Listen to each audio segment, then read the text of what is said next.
Vijay news பரபரப்பாக பேசப்படுது. அவர் video காலில் பேசுகிறது இந்த மாதிரி விஷயங்கள்லாம் அது கரூர் துயர சம்பவத்திலேருந்து விஜய்னு போயிட்டுருக்கு. இந்த மாதிரி விஷயம் போகிறதுனால இந்த கவாய் மீது காலனி வீசப்பட்ட சம்பவம் அது வந்து பெரிய அளவில் பேசப்படலை, கவனிக்கப்படலை அப்படிங்கிற உருவம் இருக்குது. கவாய் பேசிகிட்டு இருக்கும்போது ஒரு காலனி வீசப்படுவரும் ஏதோ சட்டம் தெரியாதவர் அல்ல, 71 வயது நிரம்பியவர்.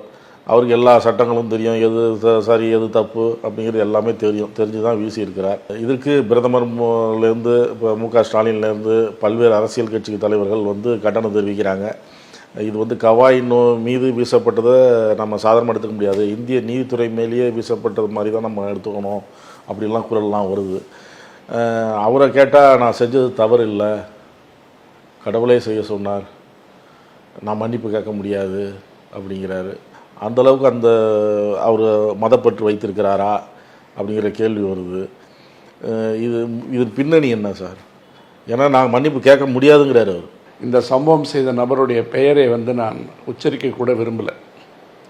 ஏன்னா தொடர்ந்து நம்ம அதை ஊடகங்களில் சொல்லி அவருக்கு அகில இந்திய அளவில் அகில உலக அளவில் நம்மளே அறிமுகம் செய்கிற மாதிரி இருக்குது. இந்த கடந்த ஒரு 5-7 ஆண்டுகளாக குறிப்பாக நான் பார்க்குறேன், ஒரு நாள் காலை கூட ஒரு மகிழ்வான செய்தியோடு நம்ம எந்திரிக்கிறோமா அப்படின்னு கேட்டால் இல்லை. வாழ்க்கை ரொம்ப ஒரு அச்சமூட்டும் ஒரு நிகழ்வாக, துயரம் கொடுக்கின்ற ஒரு நிகழ்வாக, ஒரு குறிப்பிட்ட சதவீதத்திற்குள் நீங்கள் அடங்கலைன்னு சொன்னால் உங்களுடைய வாழ்க்கை என்பது தினமும் ஏதாவது ஒரு அவமானத்தை சந்திப்பதற்கு தயாராக இருக்க வேண்டும் என்ற கட்டாயத்திற்கு நம்ம ஒவ்வொரு நாடும் நெருக்கடியில் தள்ளப்படுறோம். இதை நான் சொல்கிறதுக்கு ரொம்ப வேதனையோடு சொல்கிறேன். ஒரு வழக்கறிஞனாக இருக்கின்ற எனக்கே இந்த வலியை பொறுத்து கொள்ள முடியவில்லை.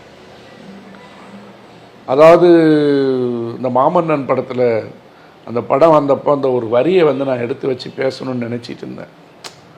இந்த படையிருந்தும் பயந்த சனம்னு ஒரு வரி வரும் இந்த பாட்டில், வடிவேல் பாடுற பாட்டில். அந்த பாடலின் வரிகளுக்கு 1000 அர்த்தங்கள் உண்டு. கூட்டமாக இவர்களை எல்லாம் ஒன்றாக சேர்த்தால் இந்த கூட்டம்தான் இந்தியாவினுடைய பெரிய கூட்டமாக இருக்கும். ஆனால் அவர்கள் காலமாக ஒடுக்கப்பட்டும் சிதைக்கப்பட்டும் இருந்த காரணத்தால் அவங்களால இன்னைய தேதி வரைக்கும் கூட பேச முடியலன்ற வலி படையிருந்தும் பயந்த சனம் அப்படின்ற அந்த ஒரு வரிக்குள்ளே அடங்கியே கிடக்குது.